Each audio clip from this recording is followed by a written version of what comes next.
किसी गांव में एक अमीर साहूकार अपनी पत्नी और अपने एक बेटे के साथ रहता था। उसके बेटे का नाम था रोहित और रोहित बहुत ही आलसी था, जबकि साहूकार बहुत ही मेहनती था। वो रोज सुबह सुबह उठकर टहलने जाता और फिर उसके बाद वो अपने खेतों पर और फिर अपनी दुकान पर और जहाँ जहाँ भी उसका काम फैला हुआ था वहाँ वह हर दिन चक्कर लगाता था।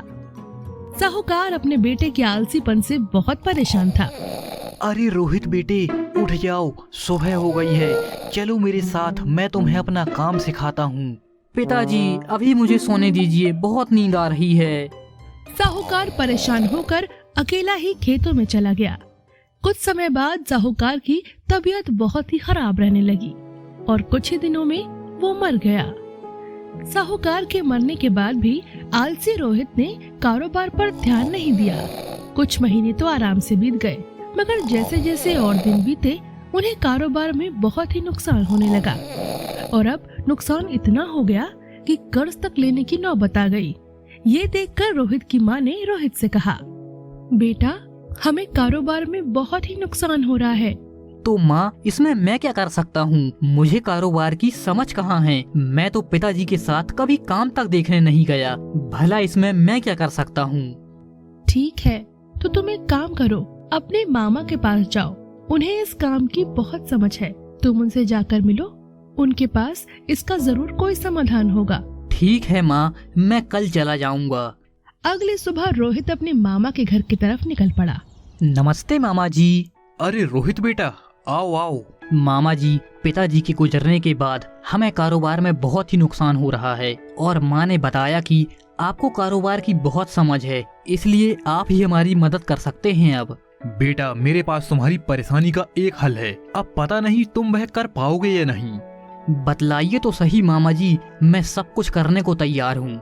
ठीक है, तो तुम्हें रोज सुबह अपने पिता की तरह सूरज उगने से पहले उठना होगा और उसके बाद तुम्हें अपने पिताजी की तरह अपने खेत, अपनी दुकान और जहाँ जहाँ भी तुम्हारा व्यापार है वहाँ रोज 1 घंटा बिताना होगा।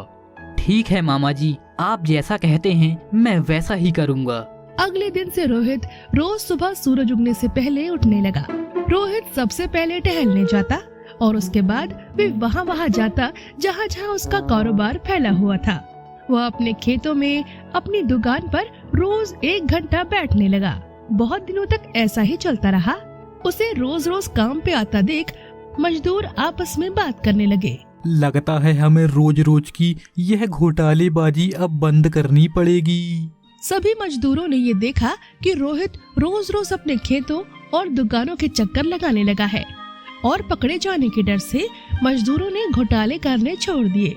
घोटाले बंद होने के कारण कारोबार में नुकसान होना भी बंद हो गया। रोहित और उसकी माँ पहले की तरह ही अमीर हो गए। अरे देखो माँ, मामा जी की सलाह से हम फिर से अमीर हो गए। तुम ठीक कह रहे हो बेटा, तुम्हें मामा जी के पास जाकर उनका धन्यवाद करना चाहिए।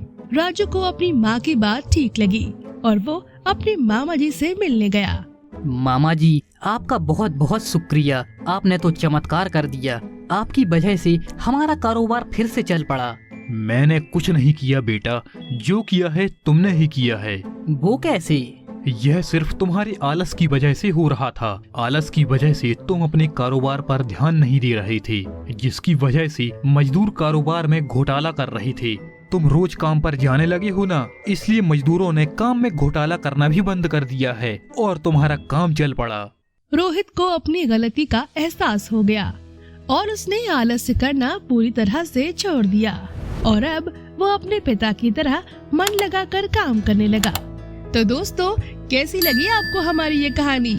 ऐसी ही मजेदार कहानियों के लिए सोनो स्टोरी चैनल को सब्सक्राइब करें और बेल आइकन को दबाना ना भूलें। मिलते हैं आपसे एक नई कहानी के साथ।